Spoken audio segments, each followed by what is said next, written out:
Okay, so you've clicked on this video probably thinking, is he serious? Well, yes, Peter is back. So Peter is the guy that has a very special taste in cars, some good, some bad. I've built a couple of them in the past for him in replica form, and we'll do a couple more, and this is another one of his cars. Some people also seem to think he's James May just because he likes the Fiat Panda, but trust me, he's not. He's just Peter. So this is the actual car he used to own back in the day. I think it is about 10 to 15 years ago at this point. He found a small replica of this model available. It had a logo on the side and the general detail and finishing wasn't really all that good. Initially he just asked me to remove the decal from the side as the car was already white and all the other parts were correct to his actual car from back in the day. Now, me being me, that obviously wasn't good enough, so I decided just to take it apart, strip the paint off, repaint all the black plastic parts with a nice flat black paint just to give it a nice even coat, and of course also repaint the entire exterior with a nice new layer of white and a super glossy clear. Some of the parts needed a little bit of persuasion to be removed, some others just needed to have the tabs cut off from the inside and a gentle push to fall out.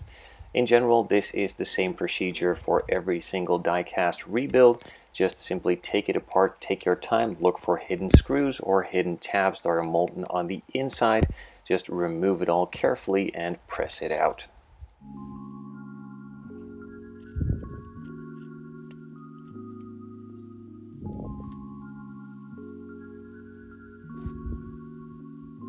And in some cases there are some parts that don't really have any tabs on the inside, might just need a gentle push, pull, or pry, and they will come loose.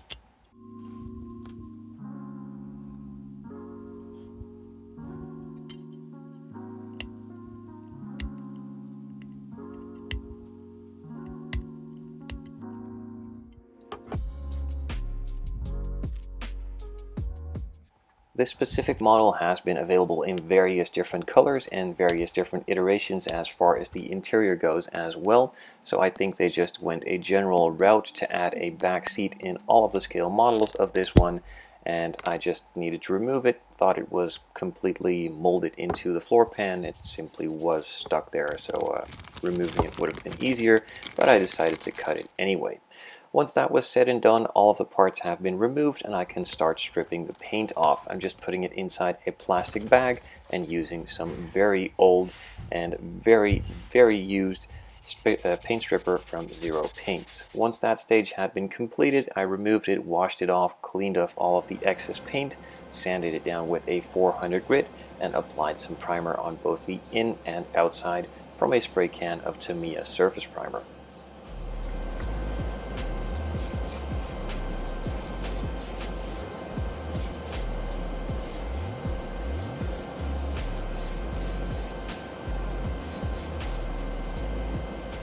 One of the other reasons I decided to go for an entire respray is that I wanted to test out some of the paints that Splash had sent in. This time around I'm using their pure white. It's just a straight white, nothing special, just pure white as the name implies. I applied 2 to 3 coats, leaving it for 5 to 10 minutes in between to cure, and then applied a couple of coats of gloss clear coat on top of it to seal it up and of course make it nice and glossy as well.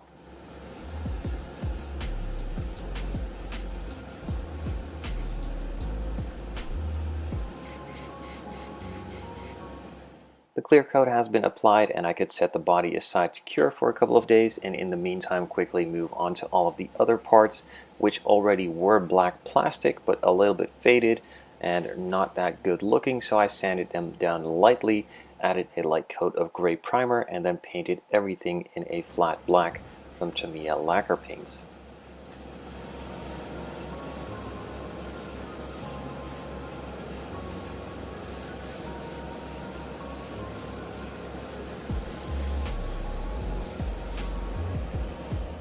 As far as detailing goes on this one, there isn't really all that much to do. On the exterior side, I needed to paint a couple of the window rubbers with a small brush and some black paints, carefully doing it by hand as I didn't really want to mask it up, as I potentially would ruin it by cutting.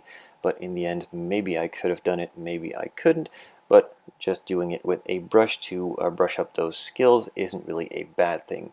I painted the inside of the headlight buckets with a chrome marker from Display as well, just to give it a nice reflective coating on the backside. In the end, I decided just to cut off the tab on the inside of the clear lens, that is the actual light as well, for the front, and sand it smooth and paint that on the inside with a silver marker too. That hides the hole and just gives it a nice even look. Once that was all completed, I could move on to the assembly by just pressing some of the parts in place and also using a little bit of glue here and there. So just like all of the black plastic, the clear plastic for the taillights was also a little bit faded. I gave it a couple of coats of Tamiya clear red just to make it nice glossy, and also clear red again and not clear pink.